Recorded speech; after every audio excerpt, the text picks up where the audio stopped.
Matt says, we've got about 14 to 15 guys committed from our parish. Well done, Matt. Way to go.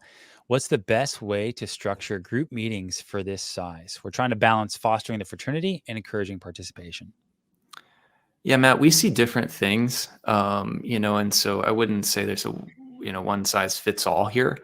If your pastor's involved, which would be awesome, and ideal. It's like perhaps you can give like a spiritual conference, on a Saturday or whenever you're choosing to meet, and then you can break out from there to meet as groups. But I would definitely not recommend, having a meeting with 15 guys. It will just take too long. The fraternity meetings are meant to be real for sure, but not meant to be exhausting or long. And so, I would break down a group of 15 probably into 3 groups. And ultimately that just facilitates the greatest honesty, for the experience.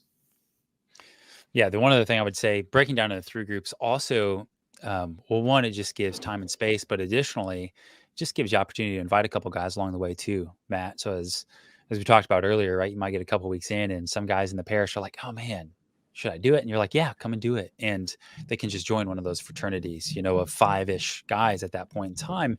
And just starts to bring, again, new energy and new life to guys along the journey on the 90 days. So just a recommendation on that as One well. thing I'd add actually that I forgot is new this year. This is another new thing we haven't talked about yet, is that every single week we'll have a custom crafted meeting guide for you that includes a number of things, but announcements from us, upcoming feast days that we'll be celebrating together throughout Exodus.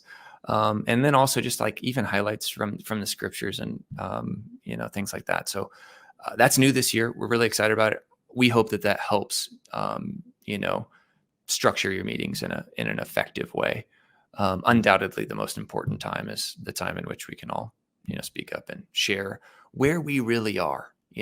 One of the things that I've thought really deeply about over the last couple of years is how fraternity meetings, just talking about how challenging Exodus is, or even talking about asceticism in general, are super shallow.